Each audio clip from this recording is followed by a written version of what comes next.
Yeah, I'm double checking here. Yeah, server's still offline.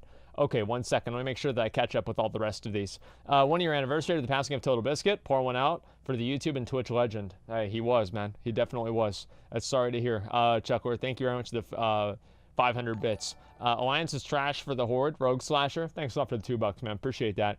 If I manage to get 60 within 7 to 8 real days after launch, would you consider giving me a chance to prove myself and eventually join raiding guild? Yeah, I would. Asmon, I'm sorry I made fun of you and your mods. I never spammed. You can log me. Please unban. Okay, we're gonna look at one person and then we're gonna get done. All right. Do you think your breakfast stream made your current streams better? Yeah, I think so. I'm a lot more relaxed in general now, and I'm glad to be that way. Absolutely. Keep going. Make WoW perma #1 on Twitch. I'm going to do my best, man. I definitely will. Saw the political debate from Train, Destiny, and Sargon. Comments loved you. You're on a great neutral moderator. Hope you do it again. I will. Like, if Train wants to do another political podcast, I will absolutely be willing to do that with him, and I enjoyed it last time, and I will probably enjoy it this time as well. Let me just go ahead and open up this guy's logs, and we will see what we've got here. All right, there we go. Asmongold. All right, let's look at your logs, and we'll start the video. PvP server, twit longer, mods banned emote. Let's see, 70 candy. Why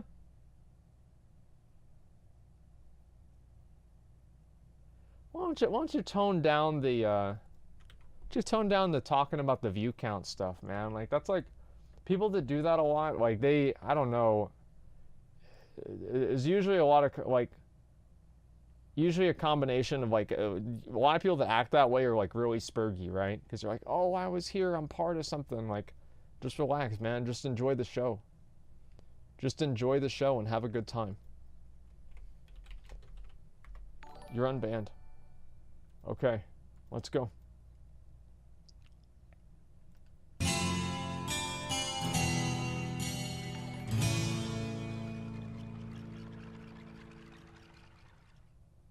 This is the greatest quest chain probably ever made. 6 killing boards, can I join your guild? No meme? Yeah, you can join. There it is, man. There it is. Jagged Wild, thank you very much for the sub. There's Atiesh himself. What time next week? There's the guy. 5 times what I make. Yo, that's why people keep donating. Hey guys, thanks. The latest poll has concluded, and the winner is the Azeroth Arsenal, Atiesh. So yeah, that's what we'll be doing today. Atiesh is to casters, as the Ashbringer is to paladins. It's the ultimate caster weapon, firmly etched into Warcraft's mythology and lore. It's the most badass weapon in the game. It's made appearances in the books, the movie, and of course World of Warcraft itself. Yep. Wielded by iconic characters such as Egwene, the Last Guardian Medivh, and Khadgar, it's the weapon of choice for the Guardians of Tirisfal. No, it's not. Its appearance is pretty simple, at least in comparison to the other vanilla legendaries. It's a long wooden weapon reinforced with arcane magic and stylized with a raven carved into the head, the symbol of the Guardians. Not only does it serve as a conduit of power for its wielder, but it's also capable of opening a portal to Karazhan, the former home of the Last Guardian, and even allowing transformation into the form of a raven for transportation. So my friend and I, we got Atiesh for him. We would open up portals to Karazhan, and we would have lobbies take the portal, and then have the mobs kill him. I actually had access to this guy's account. I could have merged his account with my account, and I could have had Atiesh on my account. But I was ethical, and I didn't do it. What a mistake. What a fucking mistake. It holds incredible power, but only the strongest can bring out its full potential. After Medivh's corruption and death. That was the guy, by the way, just to bring all this full circle. Kryptonites was the one that was explaining 4 horsemen for 2 hours, and then the raid wiped in 2 seconds.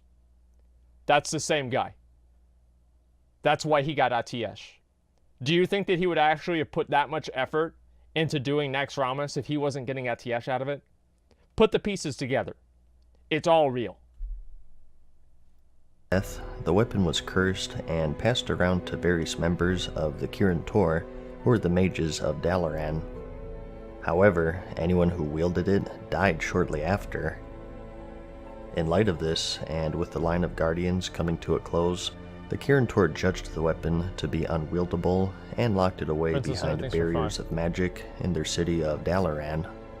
And on top of this, since it was such a powerful artifact, a guardian would also keep a watchful eye over it and protect it from any would-be thieves. Of course.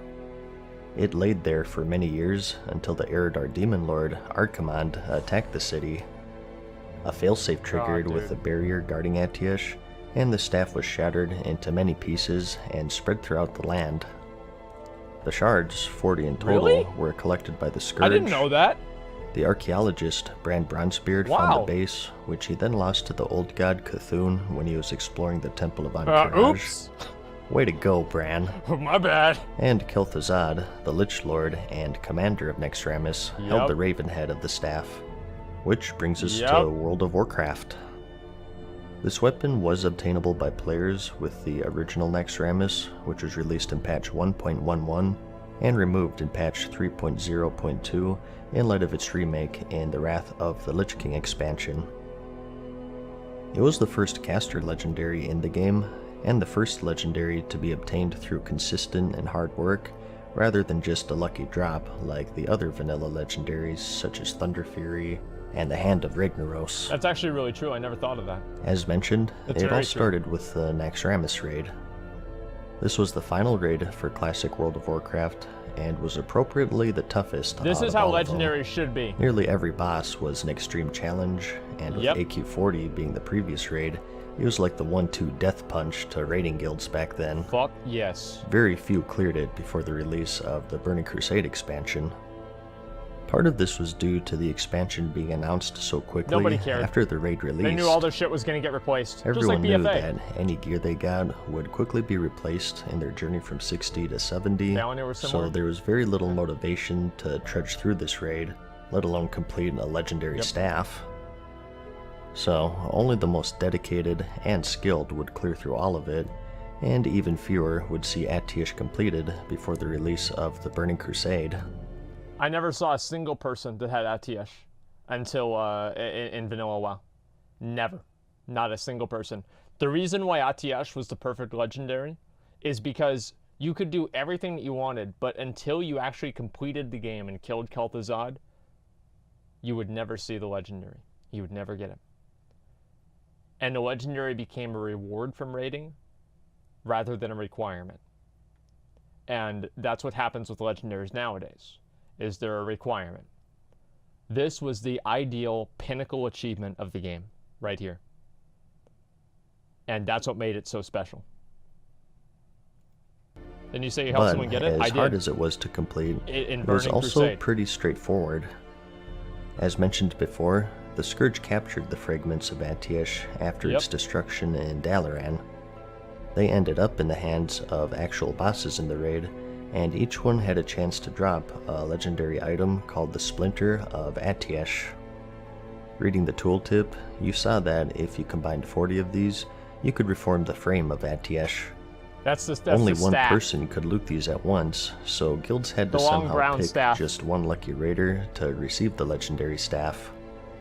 This was done by the old DKP system, veteran status, rank status. No matter what, though, you can bet that there was a lot of drama to be found since it was such a highly sought-after weapon. Yep. The lucky classes that could end up using it were the Druid, the Priest, Warlock, and of course the Mage. Ninja would so you couldn't raided and raided and raided, yeah, you couldn't really and once you had all 40 shards, just as promised, you form a legendary item called the Frame of Atiesh, which is actually a quest starter. Clicking on it would give you a quest that sends you to Anachronos. You may remember him as the main quest giver for the Scepter of the Shifting Sands questline. You could find him outside of the then closed Caverns of Time, And before you could talk to him, you had to be neutral with the Brood of Nozdormu That faction. shit was hard to do too, by the way. You typically had this was annoying if you were as fuck. actively raiding AQ40 though, so it wasn't too bad. The only tricky part was that the quest didn't actually mention Anachronos. It just said go find someone who can cleanse the frame. And with no quest markers, it was no easy feat. You had no idea. This was back in the day where a lot of the quests were just you just go went find on a this fucking guy. adventure. So it either took a lot of scouring, word of mouth, or thoughtbot. But either on your own or with the help of the internet, you eventually tracked him down. Imagine being the first dude He remarks that the staff still holds great evil, but to cleanse it, we must first fully assemble it. He gives you a pretty simple follow-up quest. Yeah, it's Obtain simple. the Just base go of kill Atiesh Kel'Thuzad. from the final boss in the AQ40 raid, Cthulhu, Duh. and the head from the final boss of the Easy. next Rammus raid, Kel'Thuzad. You know, the typical quest. So, like I said, really straightforward, but still really difficult. I won't go on with how tough this was, but I will note that even though it was one tier behind, AQ40 was still very difficult. In fact, when it was first released, Cthulhu was thought to be mathematically impossible to beat, even with the best gear and perfect execution, and in fact was only killed after a big nerf. Yep. The only upside was that it was at least a 100% drop as long as you had the quest, and it would also drop for multiple quest bearers. I forgot all about that. So, I thought they were just white items, that actually. Only the best could complete, and if they were successful, there's just one more step. To cleanse the staff. The final task will be the most difficult of all, Badgar. You have faced and defeated both an old god and the Lich King's general, but now you must face the hand of Sargeras. Take the staff to Strathlum. It is there that you will find a piece of consecrated earth, ground where the greatest knights of Wardrun were murdered. Place the befouled staff upon the holy ground and prepare for an entity of immense power to break from within. Defeat the demonic being that controls the staff and return it to me. That is fucking badass, dude. That is fucking badass.